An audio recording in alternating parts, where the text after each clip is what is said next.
ಹೇ guys, welcome back. ಇವತ್ತಿನ topic ಸಖತ್ important topic. Performance ಅಂತ ಬಂದರೆ ಇದು ನೀವು ಮರೆಯೋಂಗೇ ಇಲ್ಲ. ಅದಕ್ಕೆ ನಾವು ಕರೆಯೋದು ಮೆಮೊರೈಸೇಷನ್, ಕ್ಯಾಶಿಂಗ್ ಅಂತ ಕೂಡ ಕರಿತೀವಿ. ಸುಮಾರು ಜನ ಕ್ಯಾಶಿಂಗ್ ಅಂದ ತಕ್ಷಣ ಏನಪ್ಪ ಇವೆಲ್ಲ ಇದು ನಮಗೆಲ್ಲ ಇದು ಎಲ್ಲ ತಲೆ ಮೇಲೆ ಹೋಗ್ತಾ ಇದೆ ಅಂತ ಅನ್ಕೊತಿರ್ತೀರಾ. ಬಟ್ ಆದರೆ ಇವತ್ತು ಪೂರ್ತಿ ವಿಡಿಯೋ ನೋಡಿದ್ರೆ ನಿಮ್ಮ ತಲೆ ಮೇಲಲ್ಲ, ತಲೆ ಒಳಗೆ ಹೋಗ್ಬೇಕು ಇವತ್ತು. ಏನಂತೀರಾ? ಬನ್ನಿ ಶುರು ಮಾಡೋಣ. ನೆನ್ನೆ ಏನು ಕಲ್ತಿದ್ರಿ? ರಿಕರ್ಷನ್ ಬಗ್ಗೆ ಕಲ್ತಿದ್ರಿ.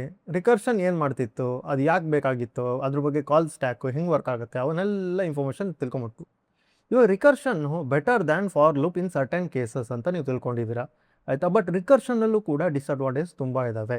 ಪರ್ಫಾರ್ಮೆನ್ಸ್ ಸೆಟ್ರಿಗೆ ತುಂಬ ಇಶ್ಯೂಗಳು ಬರ್ತವೆ. ಯಾವ ಸಿನಾರಿಯೋಗೆ ನಾವು ಯಾವ ಮೆಥಡ್ ಯೂಸ್ ಮಾಡಬೇಕು ಅನ್ನೋದು ತುಂಬ ಚೆನ್ನಾಗಿ ಗೊತ್ತಿರಬೇಕು, ಓಕೆನಾ. ಬಟ್ ಅದೇ ಥರ ಒಂದು ಸಿನಾರಿಯೋನ ನಾವು ಇಲ್ಲಿ ತೊಗೊಂಡು ಇದನ್ನು ನಾವು ಕ್ಯಾಶಿಂಗಿಗೆ ಲಿಂಕ್ ಮಾಡೋಣ. ಅವಾಗ ಕ್ಲಿಯರಾಗಿ ಅರ್ಥ ಆಗುತ್ತೆ ಕ್ಯಾಶಿಂಗ್ ಏನು ಪರ್ಫಾರ್ಮೆನ್ಸ್ ತಂದುಕೊಡುತ್ತೆ. ಸುಮಾರು ಕೇಸಲ್ಲಿ ರಿಕರ್ಷನ್ ಕೂಡ ಫೇಲ್ ಆಗುತ್ತೆ. ಇವೆರಡೂ ಕೂಡ ನಾವು ಕಲ್ತ್ಕೊಳ್ಳೋಣ. ಒಂದೇ ಬಾಣದಲ್ಲಿ ಎರಡಕ್ಕೆ ಹೊಡೆಯೋಣ ಇವತ್ತು. ನೋಡಿ, ಫಾರ್ ಎಕ್ಸಾಂಪಲ್ ಫಿಬೋನಸಿ ಅಂತ ಅಂದರೆ ಗೊತ್ತಲ್ವ ನಿಮಗೆ? ಏನು ಫಿಬೋನಸಿ ಸೀರೀಸ್ ನಮ್ಗೆ ಗೊತ್ತಿಲ್ಲ ಅಂದರೆ ಹೇಳ್ತೀನಿ ಕೇಳಿ. ಇದು ತುಂಬ ಕಡೆ ಕೇಳ್ತಾರೆ ಇಂಟರ್ವ್ಯೂವಲ್ಲಿ. ನೀವು ಸ್ಟಾರ್ಟಿಂಗ್ ನೀವೇನೋ ಫ್ರೆಷರಾಗಿ ಹೋಗ್ತಿದ್ದೀರಾ ಅಂದರೆ ಇದಂತೂ ನಿಮ್ಗೆ ಕ್ವಶನ್ ಪಕ್ಕ. ಸೀನಿಯರ್ಗೂ ಕೂಡ ಕೇಳ್ತಾರೆ ಇದನ್ನು. ಯಾಕಂದರೆ ರಿಕರ್ಷನ್ ತಿಳ್ಕೊಳ್ಳೋಣ, ಕಾನ್ಸೆಪ್ಟ್ ಗೊತ್ತಿದೆಯೋ ಇಲ್ಲೋ ಅಂತ ಇಂಡೈರೆಕ್ಟಾಗಿ ಇದನ್ನು ಕೇಳ್ತಾರೆ.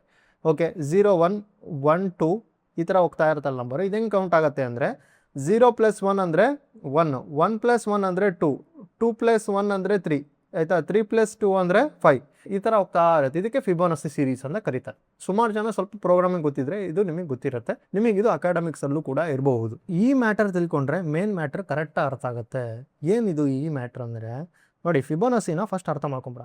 ಅವಾಗ ಫಿಬೋನಸಿಯಲ್ಲಿ ಇರೋ ಪ್ರಾಬ್ಲಮ್ನ ಸಾಲ್ವ್ ಮಾಡೋಕ್ಕೆ ನಮಗೆ ಕ್ಯಾಶಿಂಗ್ ಇರೋದು, ಆಯಿತಾ. ಓವರ್ ವ್ಯೂ ಇವಾಗ ಫಿಬೋನಸಿ ನೋಡ್ಕೊಂಬಿಡೋಣ. ಫಿಬೋನಸಿ ಅಂದರೆ ಏನು ನಿಮಗೆ ಗೊತ್ತು ಆಲ್ರೆಡಿ. ಹಳೆ ನಂಬರು ಇವಾಗಿನ ನಂಬರು ಆ್ಯಡ್ ಮಾಡಿದ್ರೆ ನೆಕ್ಸ್ಟ್ ನಂಬರ್ ಸಿಗುತ್ತೆ ಅಲ್ಲೋನಪ್ಪ. ಅದನ್ನೇ ನಾನು ಇಲ್ಲಿ ಮಾಡಿರೋದು n-1. ಇವಾಗ ನಾ ಫಿಬೋನಸಿ ಆಫ್ 10 ಅಂತ ಕೊಟ್ಟ ತಕ್ಷಣ ಟಕ್ ಅಂತ 55 ಅಂತ ನಾನು ಕೊಡೋಕ್ಕಾಗಲ್ಲ ಆನ್ಸರು. ಯಾಕೆ? ಇದು ನಮಗೆ ಗೊತ್ತಿದೆ ಇವಾಗ. ಅದೇ ಥರ ನಾವು ಮ್ಯಾಥಮೆಟಿಕ್ಸ್ ಮಾಡ್ದಂಗೆ ಕಂಪ್ಯೂಟರ್ ಸಿಸ್ಟಮು ಮ್ಯಾಥಮೆಟಿಕ್ಸ್ ಮಾಡಬೇಕಲ್ಲನಪ್ಪ. ಅದಕ್ಕೆ ತಾನೇ ನೀವು ಕೊಡ್ ಬರೀತಾ ಇರೋದು. ನೋಡಿ, ಫಿಬೋನಸಿ ಆಫ್ 10 ಬೇಕು ಅಂದರೆ ಆ ಫಿಬೋನಸಿ ಆಫ್ ನಮಗೆ ಫಸ್ಟ್ 9 ಬೇಕು, ಅದಾದಮೇಲೆ 8 ಬೇಕು. ಇವೆರಡು ಆ್ಯಡ್ ಮಾಡಿದ್ರೆ ನಮಗೆ ಆಮೇಲೆ ಬರುತ್ತೆ ಇದು ರಿಸಲ್ಟು. ಅದೇ ನಾನು ಇಲ್ಲಿ ಹೇಳಿರೋದು ನೋಡಿ. n-1 ಅಂದರೆ ಫಿಬೋನಸಿ ಆಫ್ 9 ಆಮೇಲೆ 8, ಇವೆರಡು ವ್ಯಾಲ್ಯೂನ ಆ್ಯಡ್ ಮಾಡಿದ್ರೆ ನನಗೆ 55 ಬರುತ್ತೆ. ಅದೇ ಇಲ್ಲಿರೋದು ಲಾಜಿಕ್ಕು ನೋಡಿ ಅಲ್ವಾ, ಗೊತ್ತಾಗೋಯ್ತಲ್ವಾ. ಬಟ್ ಆದರೆ ಇವಾಗ ಮೇನ್ ಟ್ರಿಕ್ಕಿ ಥಿಂಗ್ ಎಲ್ಲಿ ಬರುತ್ತೆ ಅಂದರೆ ಇಲ್ಲೇ ನೋಡಿ. ಫಿಬೋನಸಿ ಆಫ್ 9 ಅಂದರೆ 34 ತಾನೆ. ನಾನು ಅದನ್ನು ಕಂಡುಹಿಡಿಬೇಕು ಫಸ್ಟು. ಅದಾದಮೇಲೆ 21 ಕಂಡುಹಿಡಿಬೇಕು ತಾನೆ. ಅದೆರಡು ಆ್ಯಡ್ ಮಾಡಿದ್ರೆ ವ್ಯಾಲ್ಯೂ ನೆಕ್ಸ್ಟ್ ನಂಬರ್ ಬರುತ್ತಾನೆ. ಇವಾಗ ಅದೇ ಥರನೇ ನೋಡಿ, ಇವಾಗ 2 ಪಾತ್ ಇದೆ. ಇವಾಗ 2 ರಿಕರ್ಷನ್ ಇದೆ. ಒಂದು recursion will help me to get this value, another recursion will help me to get this value, ಅಲ್ವೇನಪ್ಪ. ಇವಾಗ 2 ರಿಕರ್ಷನ್ ರನ್ ಆಗ್ತಾ ಇದೆ ಇವಾಗ, ಆಯಿತಾ. ಇದೊಂಥರ ಟ್ರೀ ಥರ ಅಂತ ಅಂದ್ಕೊಳ್ಳಿ. ಯಾಕೆ? ಇವೆರಡು ಎಲ್ಲ ವ್ಯಾಲ್ಯೂ ಆಡಾದ್ಮೇಲೆ ಲಾಸ್ಟಿಗೆ ನಮಗೆ ಮೇನ್ ರಿಸಲ್ಟ್ ಬರೋದು. ರಿಕರ್ಷನ್ ನಿಮ್ಗೆ ಗೊತ್ತಿದ್ರೆ ಫಸ್ಟ್ ಈ ಥರ ರಿಕರ್ಷನ್ ಏನೇ ಇದೆ ಎಲ್ಲ ಕಾಲ ಬಿಡುತ್ತೆ. ಬೇಸ್ ಕೇಸ್ ಟಚ್ ಆದ ತಕ್ಷಣವೇ ಆಮೇಲೆ ರಿಟರ್ನ್ ಆಗ್ತಾ ಬರುತ್ತೆ. ಅಲ್ಲಿ ತನಕ ವೇಟ್ ಮಾಡ್ತಾನೆ ಇರುತ್ತೆ.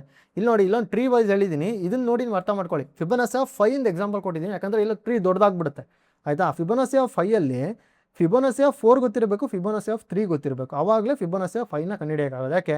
ಇವೆರಡು ವ್ಯಾಲ್ಯೂ ಆ್ಯಡ್ ಮಾಡಿದ್ರೆ ತಾನೇ 5 ಬರೋದು. ಅದೇ ಥರನೇ ಅಲ್ಲೂ ವರ್ಕ್ ಆಗ್ತಿದೆ. ಇವಾಗ ನೋಡಿ, ಫಿಬೋನಸಿ ಆಫ್ 3 ಗೊತ್ತಿರಬೇಕು, ಫಿಬೋನಸಿ ಆಫ್ 2 ಗೊತ್ತಿರಬೇಕು, ಫಿಬೋನಸಿ ಆಫ್ 4 ಕಂಡುಹಿಡಿಯೋಕ್ಕೆ. ಇದೇ ಥರನೇ ಟ್ರೀ ಸ್ಟ್ರಕ್ಚರ್ ಇದೆ. ಇಲ್ಲಿ ಪಾಸ್ ಮಾಡಿ ಇದನ್ನು ನೋಡಿ, ಈ ಥರ ಟ್ರೀ ಸ್ಟ್ರಕ್ಚರ್ ಆಗಿದೆ. ಇಲ್ಲಿ ಏನು ಅಬ್ಸರ್ವ್ ಮಾಡ್ಬೇಕು ನೋಡಿ, ಫಿಬೋನಸಿ ಆಫ್ 3ನ ಕಂಡುಹಿಡಿಯೋಕ್ಕೆ ಮತ್ತೆ ನಾನು ಇಲ್ಲಿ ಅದೇ ರಿಪೀಟ್ ಕೆಲಸ ಮಾಡ್ತಾಯಿದ್ದೀನಿ. ಫಿಬೋನಸಿ ಆಫ್ 3 ಇಲ್ಲೂ ಕಂಡುಹಿಡಿತೀನಿ. ಇದನ್ನು ಇಲ್ಲೇ ಯೂಸ್ ಮಾಡ್ಬೋದಿತ್ತು ತಾನೆ ನಾನು. ಮತ್ತೆ ಯಾಕೆ ಇಲ್ಲಿ ರಿಪೀಟ್ ಕೆಲಸ ಮಾಡಿದೆ? ಫಿಬೋನಸಿ ಆಫ್ 2ನ 3 ಟೈಮ್ಸ್ ರನ್ ಆಗಿದೆ ಇಲ್ಲಿ. ಇಲ್ಲಿ ನೋಡಿ, ಇಲ್ಲೊಂದು ಸತಿ, ಇಲ್ಲೊಂದು ಸತಿ, ಇಲ್ಲೊಂದು ಸತಿ. ಯಾಕೆ ಮಾಡಬೇಕಿತ್ತು ಅದನ್ನು? ಒಂದು ಸತಿ ಮಾಡಬೇಕಲ್ವಾ. ಈ ಥರ ಪ್ರಾಬ್ಲಮ್ ಇದ್ದಾಗಲೇ ಬರೋದು ಕ್ಯಾಶಿಂಗ್. ಒಂದು ಸತಿ ಮಾಡಿದ್ಮೇಲೆ ನಾನು ಮತ್ತೆ ಮಾಡಬಾರ್ದು, ಅದೇ ವ್ಯಾಲ್ಯೂ ಯೂಸ್ ಮಾಡಿಬಿಡ್ಬೇಕು, ಅಲ್ವೇನಪ್ಪ. ಬಟ್ ಇವೆಲ್ಲ ಏನು ಮ್ಯಾಟ್ರ್ ಆಗುತ್ತೆ, ಇರಲಿ ಬಿಡೋ ಕ್ಯಾಲ್ಕುಲೇಷನ್ ಮಾಡಲಿ ಅಂತ ನೀವು ಹೇಳಿದ್ರೆ ಬನ್ನಿ, ಅದು ಎಷ್ಟು ಕಾಸ್ಟ್ಲಿ ಆಗುತ್ತೆ. ನಾನು ಹೇಳ್ತಿರೋ ಲಾಜಿಕ್ಕು ಕರೆಕ್ಟ್ ಇದೆಯಾ ಅಂತ ನಾವು ಪ್ರಮಾಣಿಸಿ ನೋಡೋಣ. ಅಂದರೆ ಏನು? ಕೋಡ್ ರನ್ ಮಾಡಿ ನೋಡೋಣ. ಆಲ್ರೆಡಿ ಇಲ್ಲಿ ರಿಸಲ್ಟ್ ಹೇಳ್ತಾ ಇದ್ದೀನಿ, ಬಟ್ ಸ್ಟಿಲ್ ಆಯ್ತಪ್ಪ ನೀನು ಹೇಳಿದೆ, ಇವಾಗ ನನಗೆ ಪ್ರೂವ್ ಮಾಡೋ ಅಂದ ತಕ್ಷಣ ಪ್ರೂವ್ ಮಾಡ್ತಾ ಇದ್ದೀನಿ ನೋಡಿ. ಇವಾಗ ಫಿಬೋನಸಿ ಆಫ್ 30 ಹಾಕಿದ್ದೀನಿ. ಫಿಬೋನಸಿ ಆಫ್ 30ಗೆ ಎಷ್ಟು ಕಾಲ್ ಆಗ್ಬೋದು ನೀವು ಇಮ್ಯಾಜಿನ್ ಮಾಡಿ, ಆಯಿತಾ. ಇವಾಗ ಫುಲ್ಲು ಟ್ರೀ ಕ್ರಿಯೇಟ್ ಆಗಬೇಕು. ಎಲ್ಲ ಟ್ರೀನೂ ಬೇಸ್ ಕೇಸ್ ಬಂದಾದಮೇಲೆ ಅದೆಲ್ಲ ಆ್ಯಡ್ ಆಗಿಬಿಟ್ಟು ಲಾಸ್ಟಿಗೆ ಒಂದು ನಂಬರ್ ಬರಬೇಕು ನಿಮಗೆ, ಅಲ್ವೇನಪ್ಪ. ರನ್ ಮಾಡ್ತೀನಿ ನೋಡಿ ಏನಾಗುತ್ತೆ. ಎಷ್ಟಾಯಿತು? ಎಷ್ಟು ಕಾಲ್ಸ್ ಮಾಡಿದೆ? ರಿಕರ್ಷನ್ ಕಾಲ್ಸ್ ಎಷ್ಟು ಮಾಡಿದೆ ನೋಡಿ. ಇಲ್ಲಿ ನಂಬರು ಎಣ್ಸಕ್ಕೆ ಬರುತ್ತಾ ಇಲ್ಲಿ ನೋಡಿ. 26 lakhs ಕಾಲ್ ಮಾಡಿದೆ. ನಮ್ಮ ಕಂಪ್ಯೂಟ್ರು ಚೆನ್ನಾಗಿರೋದಕ್ಕೆ ಹ್ಯಾಂಡ್ಲ್ ಮಾಡಿದೆ. ಬೇರೆಯವ್ರ ಕಂಪ್ಯೂಟ್ರು ಇಲ್ಲಿ ಸ್ಟಾಪೇ ಆಗಿಬಿಡುತ್ತೆ, ಗೊತ್ತಾಯ್ತಾ. ಇಲ್ಲಿ ನೋಡಿ, ಅದೇ ಹೇಳ್ತಿರೋದು ಪ್ರಾಬ್ಲಮ್. ಇಷ್ಟು ಯಾಕೆಲ್ಲ ಕಾಲ್ ಮಾಡ್ಬೇಕು ನಾವು? 26 lakhs ಎಷ್ಟು ಕಾಸ್ಟ್ಲಿ ಆಯ್ತಿದ್ದು. ಅಲ್ವಾ? ಆಲ್ಮೋಸ್ಟ್ 2.7 ಮಿಲಿಯನ್ ಕಾಲ್ಸ್ ಮಾಡ್ತಾ ಇದೆ N-30 ಕಂಡುಹಿಡಿಯೋಕ್ಕೆ.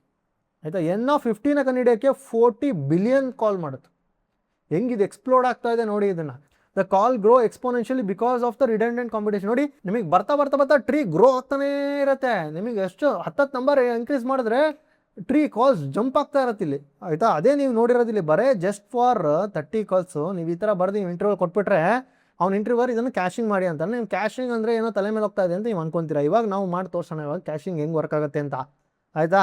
ಇವಾಗ ನಾನೇಂತ ಹೇಳಿದೆ, ಮೇನ್ ಲಾಜಿಕ್ ಏನು, ಒಂದು ಸತಿ ಕೆಲಸ ಮಾಡಿದ್ದೀನಿ ಆ ಕೆಲಸ ಮತ್ತೆ ಮಾಡಬಾರ್ದು. ನಾನು ನಿಮಗೆ 27 ಇಂಟು 30 ಎಷ್ಟಾಗುತ್ತೆ ಅಂತ ಕೇಳಿದ್ರೆ ಈ ಥರ ಕ್ಯಾಲ್ಕುಲೇಟರ್ ತೊಗೊಂಡು ನೀವು ಹಿಂಗೆ ಮಾಡ್ತೀರಾ, 8-10 ಅಂತ ಹೇಳ್ತೀರಾ. ಆಯಿತಾ? ಇವಾಗ ನಾನು ಮತ್ತೆ ಸ್ವಲ್ಪ ಹೊತ್ತು ಬಿಟ್ಟು ಬಂದು 27 ಇಂಟು 30 ಎಷ್ಟು ಅಂತ ಕೇಳಿದ್ರೆ ನೀವು ಮತ್ತೆ ಕ್ಯಾಲ್ಕುಲೇಟರ್ ತೊಗೊಂಡು ಮಾಡ್ತೀರಾ? ಮೆಜಾರಿಟಿ ತಲೆಯಲ್ಲೇ ಇಟ್ಕೊಂಡ್ಬಿಟ್ಟಿರುತ್ತೆ 8-10 ಅಂತ ಟಕ್ ಅಂತ ಹೇಳ್ತೀರಾ. ಅದನ್ನು ನೀವು ಹೆಂಗೆ ನೆನ್ಪಿಟ್ಕೊಂಡ್ರಿ ಇವಾಗ ಹೆಂಗೆ ನೆನ್ಪಿಟ್ಕೊಂಡ್ರಿ? ಸ್ವಲ್ಪ ಅಬ್ಸರ್ವ್ ಮಾಡಿ. ನಾವು ಹ್ಯೂಮನ್ ಹೆಂಗೆ ಥಿಂಕ್ ಮಾಡ್ತೀವಿ ಅದನ್ನು ಮಿಷಿನ್ ಹಂಗೆ ಥಿಂಕ್ ಮಾಡೋಕ್ಕೆ ಬಂದಿರೋದು. ಇವಾಗ 27 ಇಂಟು 30 ಅನ್ನೋ ಕೀನ ನಾವು ತಲೆಯಲ್ಲಿ ಇಟ್ಕೊಂಡಿದ್ವಿ. ಮತ್ತು ಆ ಕೀನ ಮತ್ತೆ ಕೇಳಿದಾಗ ಮತ್ತೆ ನಾನು ಕ್ಯಾಲ್ಕುಲೇಟರ್ ತೆಗೀಲಿ 8-10 ಅಂತ ನನಗೆ ಆಲ್ರೆಡಿ ಗೊತ್ತಿದೆಯಲ್ಲ, ತಲೆಯಲ್ಲಿದೆ, ಅದನ್ನೇ ಹೇಳಿದೆ. ಅದಕ್ಕೆ ಮೆಮೊರೈಸೇಷನ್ ಅಂತ ಹೇಳೋದು. ಅದಕ್ಕೆ ಮೆಮೊರೈಸ್ ಮಾಡಿ ಹೇಳೋಕ್ಕಾದ್ರೆ ಮೆಮೊರೈಸೇಷನ್ ನೋಡಿ, ಅದಕ್ಕೆ ಹಾಕಿರೋದು ಹೆಸರು. ಅದನ್ನು remember what you already computed. ನೋಡಿ, the fix before computing check if already solve this, yes then return the cached result. ನಾನು ಆಲ್ರೆಡಿ ಸಾಲ್ವ್ ಮಾಡಿದ್ದೀನಿ ಅಂತ ಇದ್ದರೆ ಅದನ್ನು ಕ್ಯಾಶ್ ರಿಸಲ್ಟ್ ಸಾಲ್ವ್ ಕೊಡಪ್ಪ ನನಗೆ. ಮತ್ತೆ ಯಾಕೆ ಮಾಡ್ತೀಯಾ? ಇಲ್ಲ ಅದಕ್ಕೆ ನಿಮ್ಗೆ ಹೇಳಿದ್ದು ರಿಕರ್ಷನ್ನ ಯಾಕೆ ಯೂಸ್ ಮಾಡಿದ್ದಿಲ್ಲಿ, ಫಿಬೋನಸಿ ಯಾಕೆ ಯೂಸ್ ಮಾಡಿದ್ದು, ಇದೇ ಕಾನ್ಸೆಪ್ಟಿಗೆ. ಮತ್ತೆ ಯಾಕೆ ಮಾಡಬೇಕು, ಗೊತ್ತಿದ್ದನ್ನು ಯೂಸ್ ಮಾಡು ಅಂತ ಹೇಳ್ಬೋದು. ಇಲ್ಲಾಂದರೆ ಎಷ್ಟು ಬಿಲಿಯನ್ಸ್ ಆಫ್ ಕಾಲ್ ಆಗಿ ಪರ್ಫಾರ್ಮೆನ್ಸ್ ಇಂಪ್ಯಾಕ್ಟ್ ಸಖತ್ತಾಗತ್ತೆ ಅಲ್ವಾ? ಅದಕ್ಕೋಸ್ಕರನೇ ಇಂಟರ್ವ್ಯೂಯಲ್ಲಿ ಈ ಕ್ವಶನ್ ಕೇಳ್ತಾರೆ. ಈ ಕ್ವಶನ್ ನೆಕ್ಸ್ಟ್ ಕೇಳೋದೆ ಕ್ಯಾಶಿಂಗು. ಆಪ್ಟಿಮಲ್ ವೇನ ಬರೆಯೋಕ್ಕೆ ಅಂತ ಕೇಳ್ತಾರೆ. ಅವಾಗ ನೀವು ಈ ಕ್ಯಾಶಿಂಗ್ನ ಕಾನ್ಸೆಪ್ಟ ಇಂಟ್ರೊಡ್ಯೂಸ್ ಮಾಡಿದ್ರೆ ನಿಮ್ಮ ಲೆವೆಲ್ಲು ಇಲ್ಲಿ ಹೋಗ್ಬಿಡುತ್ತೆ, ನೀವು ಸೆಲೆಕ್ಷನ್ ರೇಟ್ ಜಾಸ್ತಿ ಆಗಿಬಿಡುತ್ತೆ. ಓಕೆನಾ? ಇಲ್ಲಿ ಬನ್ನಿ, ಕ್ಯಾಶಿಂಗ್ ಅಂತ ಸುಮಾರು ಜನಕ್ಕೆ ನಾನು ರೆಡಿಸ್ ಯೂಸ್ ಮಾಡಬೇಕು, ರೆಡಿಸ್ ಎಲ್ಲ ಗೊತ್ತಿರುತ್ತೆ, ನಾನು ಹೆಂಗೆ ಯೂಸ್ ಮಾಡೋದು ಅದು ಮಾಡಬೇಕು. ಅವ್ರು ಎಲ್ಲರೂ ಇಂಟರ್ನಲ್ಲಿ ಕೀ ವ್ಯಾಲ್ಯೂ ಪೇರ್ ಕಾನ್ಸೆಪ್ಟ್ ಎಲ್ಲ ವರ್ಕ್ ಆಗೋದು. ನಿಮಗೆ ಕ್ಯಾಶಿಂಗ್ ಮಾಡಿ ಒಂದು ಪ್ರೋಗ್ರಾಮಿಂಗ್ ಅಂತ ಕೊಟ್ಟ ತಕ್ಷಣ ನಿಮ್ಮ ತಲೆ ಕೆಡಿಸ್ಕೊಳ್ಳೋ ಅವಶ್ಯಕತೆನೇ ಇಲ್ಲ. ಕ್ಯಾಶಿಂಗ್ ಅಂದರೆ ಏನು, ನಿಮಗೆ ಆಲ್ರೆಡಿ ಡಿಕ್ಷನರಿ ಕಲ್ತಿದ್ರೆ ಡಿಕ್ಷನರಿಯಲ್ಲೇ ಯೂಸ್ ಮಾಡೋದು ಇವಾಗ ಕ್ಯಾಶಿಂಗ್. ಓಕೆನಾ? ಇವಾಗ ನೋಡಿ ಏನು ಮಾಡಿದ್ದೀವ, ಕ್ಯಾಶಿಂಗ್ ಮಾಡಬೇಕಂದ್ರೆ ಮೆಮೊರೈಸೇಷನ್. ಕ್ಯಾಶಿಂಗ್ ಮಾಡಬೇಕಾ, ನೀನು ಎಲ್ಲ ಆ ಕೀನ ಏನು, ಇವಾಗ ಮೇನ್ ಕೀ ಏನಪ್ಪ ಇಲ್ಲಿ, ನಾನು ಫಿಬೋನಸಿ ಆಫ್ 3ನ ಮತ್ತೆ ಮಾಡಬಾರ್ದು, ಅದೇನೇ ಇಲ್ಲಿಡು ಕೀನ. 3ಗೆ ರಿಸಲ್ಟ್ ನನಗೆ ಇಷ್ಟು ಬಂದಿದೆ ಅಂತ ಇಡು. ನಾವು ಮುಂಚೆನೇ ಕ್ಯಾಶಿಂಗಲ್ಲಿ ಇತ್ತು ಅಂದರೆ ಇಲ್ಲಿ ಹಾಕಿದ್ವಿ ನೋಡು. ಇವಾಗ ಚೆಕ್ ಮಾಡಿ, ಏನು ಇನ್ ಆಪ್ರೇಟ್ರು, ಮೆಂಬರ್ಶಿಪ್ ಆಪ್ರೇಟರ್. ಇವಾಗ ಈ ಪರ್ಟಿಕ್ಯುಲರ್ ಡಿಕ್ಷನರಿಯಲ್ಲಿ ನನಗೆ ಆಲ್ರೆಡಿ ಆ ಕೀ ಇತ್ತು ಅಂದರೆ ಆ ವ್ಯಾಲ್ಯೂನ ಡೈರೆಕ್ಟಾಗಿ ಕೊಟ್ಬಿಡಪ್ಪ ನನಗೆ. ನೀನು ಯಾಕೆ ಮತ್ತೆ ಮ್ಯಾಥಮೆಟಿಕ್ಸ್ ಮಾಡ್ತೀಯಾ ಅಂತ ನಾನು ಇಲ್ಲಿ ಹೇಳ್ತಾ ಇರೋದು. ಆಯಿತಾ? ಇವಾಗ ನೋಡಿ, ಫಿಬೋನಸಿ ಆಫ್ 50 ಮಾಡಿದ್ರು ಕೂಡ ಇನ್ಸ್ಟೆಂಟ್ ಟಕ್ಕಂತ ರಿಸಲ್ಟ್ ಬರುತ್ತೆ, ಸ್ಟಿಲ್ ಇನ್ಸ್ಟೆಂಟ್ ರಿಸಲ್ಟ್ ಬರುತ್ತೆ. ಇವಾಗ ಈ ಪ್ರೋಗ್ರಾಮ್ ರನ್ ಮಾಡೋಣ, ರಿಯಲ್ ಕ್ಯಾಶಿಂಗ್ ಪವರ್ ನೋಡೋಣ. ನೋಡಿ ಇವಾಗ ನೋಡಿ ಏನು ಕಾಣ್ತಾ ಇದೆ ಇಲ್ಲಿ. ನೋಡಿ ಕಾಲ್ಸ್ ಎಷ್ಟಾಗಿದೆ, ಬರೀ 99 ಕಾಲು. ಬರೀ ಫಿಬೋನಸಿ ಆಫ್ 100ಗೆ 101 ಕಾಲ್. ನೋಡಿದ್ರಾ ಎಷ್ಟು ಕಮ್ಮಿ ಆಗಿದೆ. ಬಿಲಿಯನ್ಸ್ ಆಫ್ ಕಾಲ್ ಆಗೋದು ಇಲ್ಲಿ ತನಕ ಬಂದಿದೆ ಪರ್ಫಾರ್ಮೆನ್ಸ್ ಅಂದರೆ ನೀವು ಲೆಕ್ಕ ಹಾಕಿ ಎಷ್ಟು ಆಪ್ಟಿಮೈಸ್ ಮಾಡಿದ್ರೆ. ಜಸ್ಟ್ ಒಂದು ಕ್ಯಾಶಿಂಗ್ನ ಮೆಕಾನಿಸಮ್ ಯೂಸ್ ಮಾಡಿ, ಜಸ್ಟ್ ಒಂದು ಲೈನ್ ಆಫ್ ಕೋಡ್ನ ಆ್ಯಡ್ ಮಾಡಿ ಜಸ್ಟ್ ಇಲ್ಲಿ ಚೆಕ್ ಮಾಡ್ತಿದ್ದೀರಾ ಅಷ್ಟೇ. ನೋಡಿ ಎಷ್ಟು ಪರ್ಫಾರ್ಮೆನ್ಸ್ ಇಂಪ್ರೂವ್ ಆಗಿದೆ. ನೀವು ಈ ಥರ ಕೋಡ್ನ ನೀವು ಇಂಟರ್ವ್ಯೂಲ್ಲಿ ಬರೀಬೇಕಾಗತ್ತೆ. ಅವ್ರು ಕ್ಯಾಶಿಂಗ್ ಅಂತ ತಕ್ಷಣ ಕೀ ವ್ಯಾಲ್ಯೂ ಪೇ ಥರ ಬರಬೇಕು, ಈ ಕಾನ್ಸೆಪ್ಟ್ನ ಇಂಪ್ಲಿಮೆಂಟ್ ಮಾಡಬೇಕು. ಸಿಂಪಲ್. ಇವಾಗ ಇನ್ನೊಂದು ಸ್ಟೆಪ್ ಮುಂದೆ ಹೋಗೋಣ. ಇವಾಗ ನಾವೇ ಕೋಡ್ ಬರಿತಿದ್ದೀವಲ್ಲ, ನಮ್ಮ ಪೈಥಾನಲ್ಲಿ ಏನೋ ಲೈಬ್ರರಿ ಇದಾವ, ಡೈರೆಕ್ಟಾಗಿ ಯೂಸ್ ಮಾಡ್ಬೋದಾ? ಹೌದು, ಪೈಥಾನಲ್ಲಿ ಲೈಬ್ರರಿ ಇದೆ. ಅದಕ್ಕೆ ನಾವು LRU ಕ್ಯಾಶಿಂಗ್ ಅಂತ ಕರಿತೀವಿ. ಇದು ಡೆಕೋರೇಟರ್ ಥರ ಯೂಸ್ ಮಾಡಬೇಕು. ಡೆಕೋರೇಟರ್ ಕಾನ್ಸೆಪ್ಟಿಂದ ಬಂದಿಲ್ಲ, ಮುಂದೆ ಬರುತ್ತೆ. ಇದು ಜಸ್ಟ್ ಲೈಕ್ ಎ ರ್ಯಾಪರ್ ಥರ ಇರುತ್ತೆ. ನೀವು ಫಂಕ್ಷನ್ ನೀವೇನು ಬರ್ದಿಲ್ಲ, ಜಸ್ಟ್ ಇದನ್ನು ಮಾತ್ರ ಆ್ಯಡ್ ಮಾಡಿದ್ರೆ ಆಟೋಮೆಟಿಕ್. ಇದೇನು decorator is also one type of function. ಅವರು ಬರ್ದಿರೋದನ್ನು ನಾವು ಯೂಸ್ ಮಾಡ್ತಿದ್ದೀವಿ. ಇಲ್ಲಿ ನಾವೇ ಬರಿತಾ ಇದ್ದೀವಿ, ಅಲ್ಲಿ ನಾವು ಯೂಸ್ ಮಾಡ್ತಾ ಇದ್ದೀವಿ, ಅಷ್ಟೇ ವ್ಯತ್ಯಾಸ ಇರೋದು. ಡೆಕೋರೇಟರ್ ಬಂದಾಗ ಇನ್ನೂ ಡೀಟೇಲಾಗಿ ನಿಮಗೆ ಹೇಳ್ಕೊಡ್ತೀನಿ. ಇದು ಕೂಡ ಇಂಟರ್ವ್ಯೂ ಕಾನ್ಸೆಪ್ಟೇ, ಬಟ್ ಸ್ಟಿಲ್ ನೆಕ್ಸ್ಟ್ ಸ್ಟೆಪ್ಪಿಗೆ ಹೋದಾಗ ಡೀಪಾಗಿ ಹೇಳ್ಕೊಡ್ತೀನಿ. ಇದಾದ ತಕ್ಷಣ ನೋಡಿ, ಇದು ಎಷ್ಟು ಬೇಕಾದ್ರೂ ಮಾಡಿ ಇನ್ಸ್ಟೆಂಟ್ ರಿಸಲ್ಟ್ ಬರುತ್ತೆ. ಏನು ತಲೆ ಕೆಡಿಸ್ಕೊಳ್ಬೇಕಾಗಿಲ್ಲ. ಕ್ಯಾಶಿಂಗ್ ಮೆಕ್ಯಾನಿಸಮ್ ಕರೆಕ್ಟ್ ವರ್ಕ್ ಆಗುತ್ತೆ.